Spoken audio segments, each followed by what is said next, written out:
और इस बीच एक और बड़ी खबर आ रही है। ये खबर भी राज्यसभा चुनाव से जुड़ी हुई है, महाराष्ट्र से। दरअसल नवाब मलिक की राज्यसभा मतदान की याचिका जो है वो कोर्ट ने खारिज कर दी है। मुंबई सेशंस कोर्ट के फैसले को हाईकोर्ट ने कायम रखा है। अपनी याचिका को सुधार कर पुनः याचिका उचित बेंच के सामने रखने की इजाजत जरूर दे दी गई है। थोड़ी देर में नई याचिका पर सुनवाई हो सकती है, लेकिन दिक्कत यह है कि आज शाम तक का ही समय है और क्या ऐसे में ये सब कुछ संभव हो पाएगा, इसी को लेकर बड़ा सवालिया निशान लगा हुआ है। हम सीधे आपको लेकर चलते हैं, हमारे साथ हमारे सहयोगी मृत्युंजय इस वक्त मौजूद है। मृत्युंजय, हाईकोर्ट ने क्या कहकर याचिका को खारिज किया है और वो सही बेंच कौन सी हो सकती है जहां पर अब आगे याचिका लगाई जा सकती है? मृत्युंजय, रोमाना, देखिए, कल सेशंस कोर्ट ने पहले से ही ये नकार दिया था कि इन दोनों को मतदान का अधिकार नहीं है, अनिल देशमुख और नवाब मलिक का।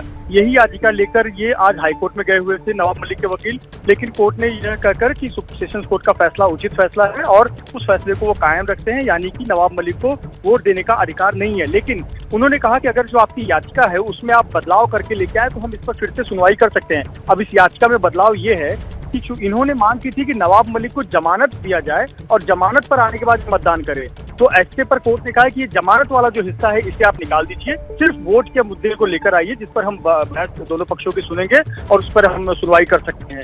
तो अब नई याचिका करनी है जिस पर संभवतः थोड़ी देर बाद सुनवाई भी हो सकती है, लेकिन क्या ये आज ही और कम समय में ये मुमकिन होगा, ये देखने वाली बात होगी, क्योंकि अभी कुछ समय बाद 1 बज जाएंगे और घंटे का ही समय बचेगा। तो क्या ये सुनवाई इतने कम समय में हो पाएगी और नवाब मलिक जेल से सुरक्षा के बीच आए जाएंगे, वोट देगा, तो ये प्रक्रिया होनी तो मृत्युंजय, क्या प्राथमिकता के आधार पर दोबारा से वही गुजारिश की गई है जो हाईकोर्ट से पहले की गई थी कि इसको प्राथमिकता के आधार पर सुना जाए, क्योंकि भाई वोटिंग तो आज ही होनी है ना, शाम 4 बजे तक?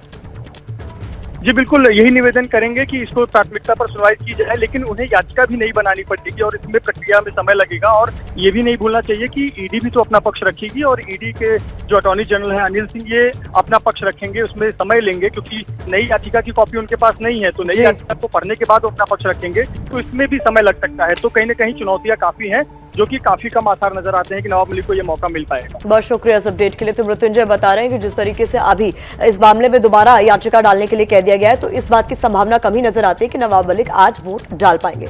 राज्यसभा चुनाव में महाराष्ट्र विधानसभा के गणित के बारे में भी आपको समझना चाहिए और इसे समझने के लिए एक बार फिर से चलते हैं अपर्णा के पास। तो अब आपको बताते हैं महाराष्ट्र के समीकरण के बारे में। वहां पर समीकरण क्या कहता है? तो महाराष्ट्र में सीटें हैं, 6 सीटें हैं यहाँ पर, यानी कि 6 प्रत्याशी चुनकर आएंगे। उम्मीदवार कितने हैं? 7 उम्मीदवार इन 6 सीटों के लिए चुनावी मैदान में हैं, जिनकी किस्मत का फैसला होगा। 288 वोटर्स इन उम्मीदवारों की किस्मत का फैसला करेंगे, आखिरकार कौन पहुंचता है राज्यसभा। और जीत के लिए यहाँ पर कितने वोट चाहिए? जीत के लिए चाहिए 42 वोट। तो यह है महाराष्ट्र का राज्यसभा चुनाव का समीकरण।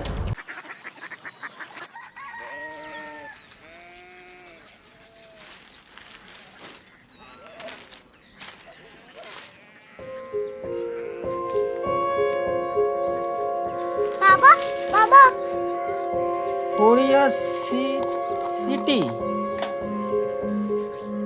जानी ना।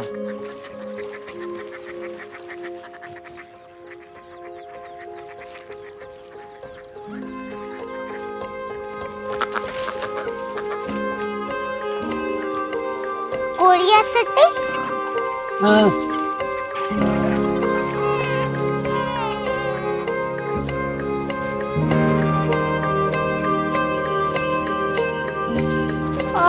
कोरिया सिटी कहाँ पे है? शहर अंग्रेजी लगे हैं।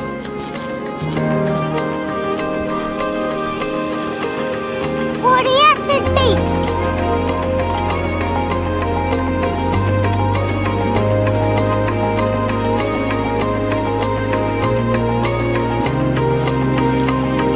वो बहुत दूर है।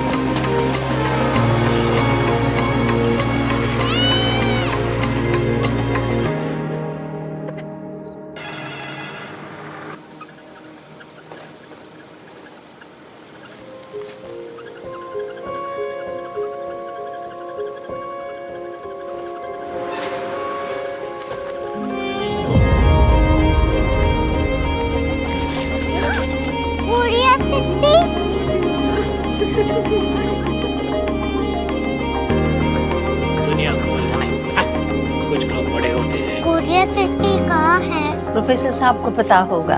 हो, ये छोटा वाला ग्लोब लगता है और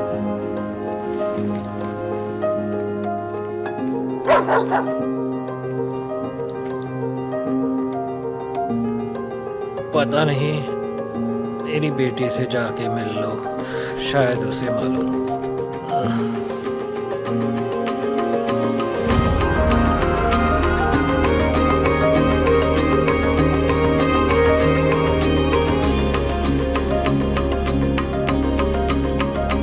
हाय,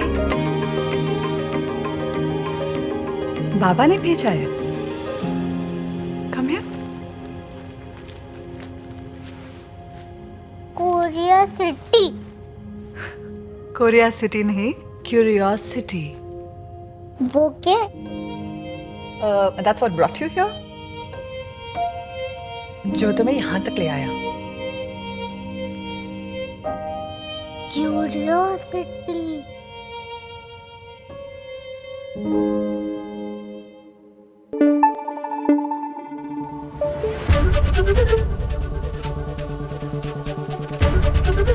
एबीपी न्यूज आपको रखे आगे।